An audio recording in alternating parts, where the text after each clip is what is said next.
உங்கள் அனைவருக்கும் எனது அன்பான வணக்கத்தை தெரிவித்துக் கொள்கிறேன். ரசிகர்கள் கொண்டாடுவார்கள். ஏவிஎம் நிறுவனத்தை, இயக்குனர் சங்கரை, ஒளிப்பதிவு செய்த கேவி ஆனந்த் அவர்களை, இசையமைத்த ரகுமானை, எல்லாவற்றுக்கும் மேலாக இதை முப்பரிமாணத்தில் மறு உருவாக்கம் செய்த தொழில்நுட்ப குழுவினரை ரசிகர்கள் கொண்டாடுவார்கள். ஏன் கொண்டாடுவார்கள் என்றால், ரஜினி பழைய தொழில்நுட்பத்தில் தூரத்தில் இருந்தார். தூரத்தில் இருந்த ரஜினியை பக்கத்தில் கொண்டு வந்ததற்காக இந்த தொழில்நுட்ப குழுவை ரசிகர்கள் பாராட்டுவார்கள். கல்லாக கிடந்த அகலிகையை ராமனின் கால் துகள் பட்டவுடன் கல்லுக்குள் இருந்த அகலிகை சிலிர்த்தெழுந்து மனித உருவம் பெற்று இரத்த ஓட்டத்தோடு நடந்தாள் என்று இதிகாசங்கள் கூறுகின்றன. இந்த தொழில்நுட்பம்தான் அந்த ராமன். இந்த தொழில்நுட்பத்துக்கு பிறகு சாதாரண ஒளி வடிவத்தில் கிடந்த ஒரு படம் 3 பரிமாணங்களை பெற்று நமக்கு பக்கத்தில் வந்துவிட்டது. நிலாவை தூரத்தில் பார்த்து ரசிப்பதற்கும் நிலாவே ஜன்னல் ஓரத்தில் வருவதற்குமான வித்தியாசம்தான் இந்த தொழில்நுட்பம் என்று நான் ரசிக்கிறேன், கொண்டாடுகிறேன். சங்கருக்கு என் நன்றி.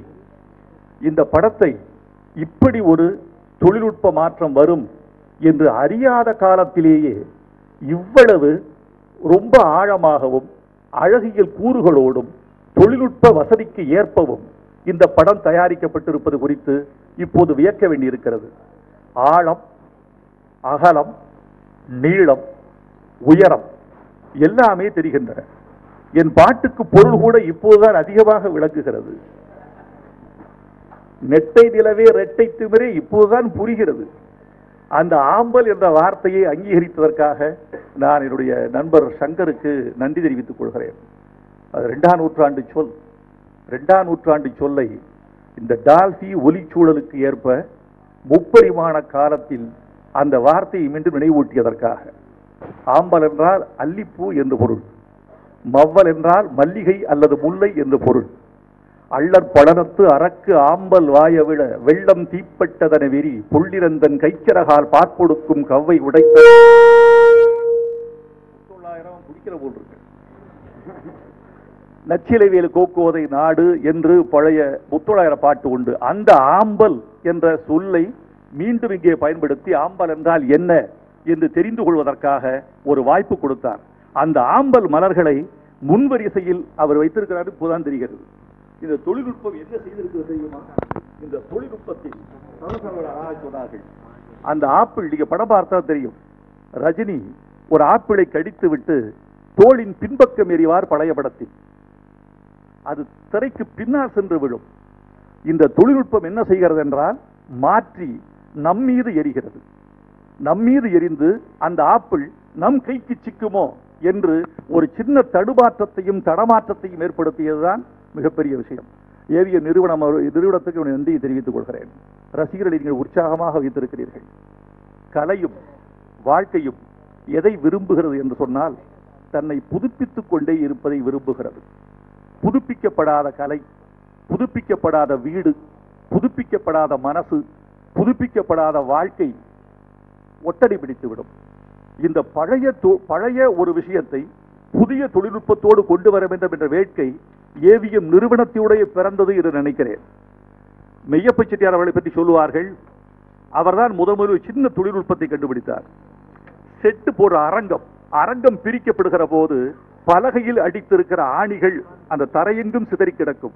எவ்வளவுதான் பொறுக்கி எடுத்தாலும் சில ஆணிகள் நட்சத்திரங்களையோ தொழிலாளிகளையோ குத்துவதை தவிர்க்க முடியாது.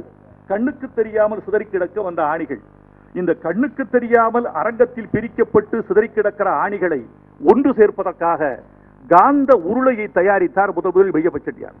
அந்த காந்த உருளையை உருட்டி கொண்டே போனால் எங்கே கிடந்தாலும் அந்த ஆணிகள் காந்த உருளையில் வந்து ஒட்டிக்கொள்ளும். தொழிலாளிகளுக்கோ நட்சத்திரங்களுக்கோ பாதிப்பு ஏற்படுத்தாது. இந்த முதல் தொழில்நுட்பத்தை அரங்கத்துக்குள் கொண்டு வந்தவர் மெய்யப்ப செட்டியார் அவர்கள். இன்றைக்கு 4ஆம் தலைமுறையைச் சேர்ந்த ஏவிஎம் குடும்பத்தார் இன்றைக்கு இந்த தொழில்நுட்பத்தில் நவீன டால்பி ஒலிச்சூழல் என்ற அனுபவத்தை நமக்கு கொடுத்திருக்கிறார்கள். ஆச்சரியமா இருந்தது.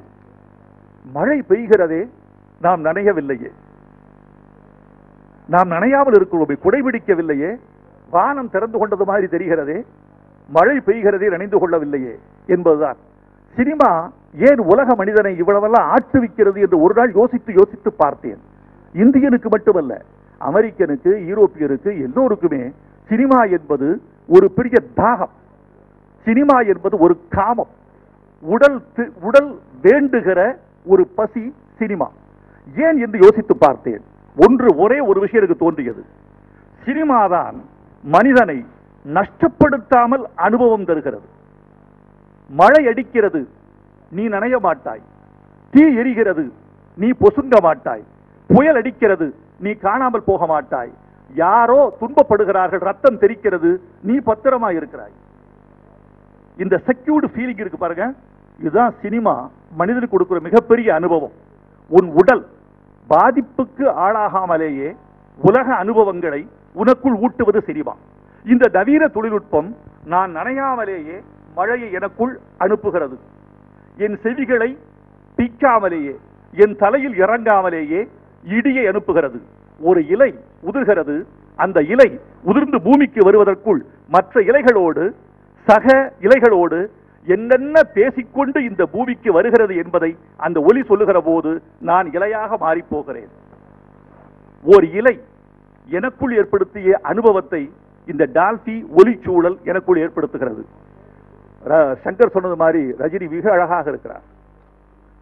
இந்த படத்தினுடைய செலவுகள் தெரிகின்றன, அரங்க நிர்மாணத்தின் அழகு தெரிகிறது, தோட்டா தரணி எவ்வளவு சிரமப்பட்டு இருப்பார்கள் தெரிகிறது. அந்த கண்ணாடி மாளிகை அமைப்பதற்கு என்ன சிரமப்பட்டு இருப்பார்கள். சஹானா பாட்டையும் வாஜி வாஜி பாட்டையும் நான் எழுதுகிற போது ரொம்ப சிரமப்பட்டோம். சங்கருக்கு பாட்டு எழுதுவது ரொம்ப திருப்திப்படுத்த முடியாது, ரொம்ப ரொம்ப சிரமம். ரஜினியே சொல்லியிருக்காரு, கடுமையா வேலை வாங்குகிற ராட்சசனவர் தான் வேலை முடிந்த பிறகு சந்தோஷமாக இருக்கிறது என்று சொல்லுவார். அந்த உழைப்பு பலன் இதில் தெரிகிறது. இந்த இரண்டு பாடல்களையும் நான் இப்போது பார்க்கிற போது பட்ட சிரமங்கள் எல்லாம் ஆவியாகிவிட்டன, வலியெல்லாம் சுகமாகிவிட்டது. இந்த தொழில்நுட்ப அனுபவத்தை எங்களுக்கு தந்ததற்காக ஏவிஎம் நிறுவனத்திற்கும் நண்பர் குஹன் அவர்களுக்கும் என்னுடைய அன்பு சகோதரர் ஏவிஎம் சரவணன் அவர்களுக்கும் நன்றி தெரிவித்துக் கொள்கிறேன். இந்த சிந்தனை வந்ததே பெருசு. இந்த படத்தை முப்பரிமாணத்தில் கொண்டு வர வேண்டும் என்றால் எந்த படம் சிறந்தது என்று யோசித்து பார்க்கிற போது சிவாஜி சிறந்தது, இது தாங்கும் என்று அந்த முடிவெடுத்ததற்காக அவரை நான் பெரிதும் போற்றி பாராட்டுகிறேன். உங்கள் அனைவருக்கும் நன்றியை தெரிவித்துக் கொள்கிறேன். இந்த அழகான அனுபவம் ரஜினி ரசிகர்களுக்கு அவருடைய பிறந்தநாள் பரிசாக இருக்கும் என்று ரஜினி அவர்களே தெரிவித்திருக்கிறார்கள். பிறந்தநாள் பரிசு மட்டுமல்ல, ஆங்கில புத்தாண்டு பரிசும் இதுதான், பொங்கல் பரிசும் இதுவாக இருக்க வேண்டும், இது நீண்டு ஓட வேண்டும் என்று வாழ்த்தி விடைபெறுகிறேன். நன்றி, வணக்கம்.